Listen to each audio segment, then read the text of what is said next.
What's up mga ka-recap? Bago natin simulan itong video na ito ay nais ko munang magpasalamat sa inyong lahat dahil umabot na tayo sa 10,000 subscribers. Asahan ninyo na patuloy pa tayong gagawa ng magagandang recaps at magiging consistent na ang pag-upload ko ng content. Abangan din ninyo ang shoutouts sa dulo ng video na ito. Simulan na natin. Nagsisimula ang pelikula sa isang tournament sa kabilang mundo, kung saan tinalo ni Goku si Frog habang tinalo naman ni Paikuhan si Aqua. Sa check-in station, binabantayan ng isang tank clerk ang spirit cleanser equipment, ngunit na-distract siya sa kanyang pinapakinggan na musika, dahilan upang hindi niya mapansin ang pag-overflow ng makina. Bilang resulta, ito ay sumabog at nakawala ang masamang enerhiya.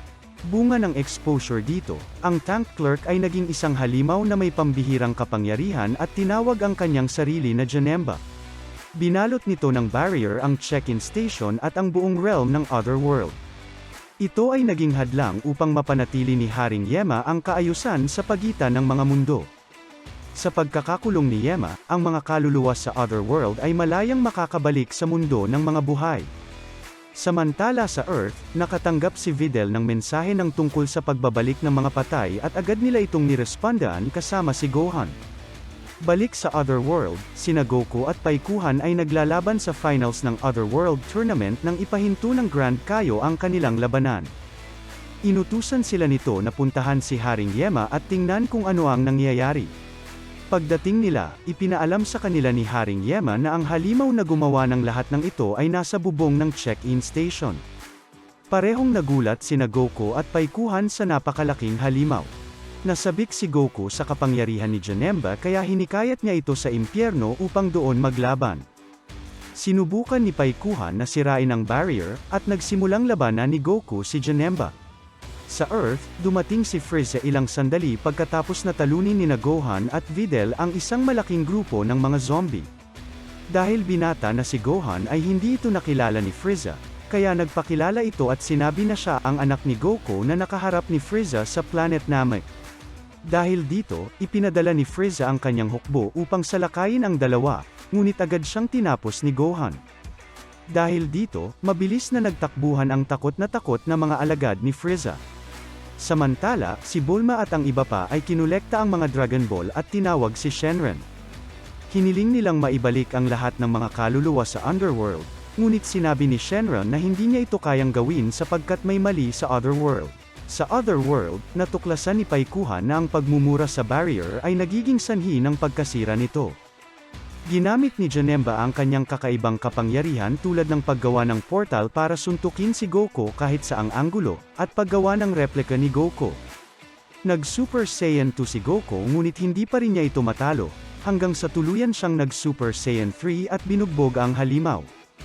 Walang nagawa si Janemba at tuluyan itong tinalo ni Goku. Gayunpaman, si Janemba ay nag-transform sa isang mas maliit, ngunit mas malakas na anyo.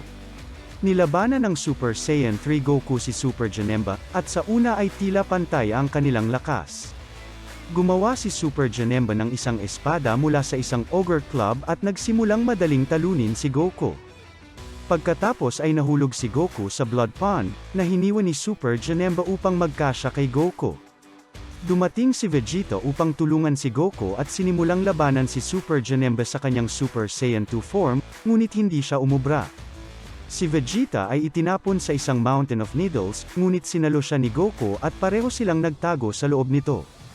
Sinabi ni Goku na hindi sila maaaring manalo bilang magkahiwalay na entity, kaya iminungkahi niya kay Vegeta na gamitin nila ang fusion technique. Tumanggi si Vegeta at sinabi niya na mas gugustuhin niyang mamatay kaysa makasama sa iisang katawan si Goku. Ngunit sinabi ni Goku na patay na si Vegeta at nahikayat siya ni Goku na sumang-ayon. Muling umatake si Super Janemba at nag-teleport sina Goku at Vegeta papunta sa malayong lugar. Itinuro ni Goku kay Vegeta kung paano gawin ang fusion dance, ngunit nang gawin na nila ang fusion ay nabigo si Vegeta na i-extend ang kanyang hintuturo, dahilan upang ito ay pumalpak at nalikha si Veko. Mahina si Veko at walang laban kay Super Janemba, ngunit ginamit nito ang kanyang secret weapon at umutot sa mukha ni Super Janemba at pagkatapos ay tumakas upang magtago.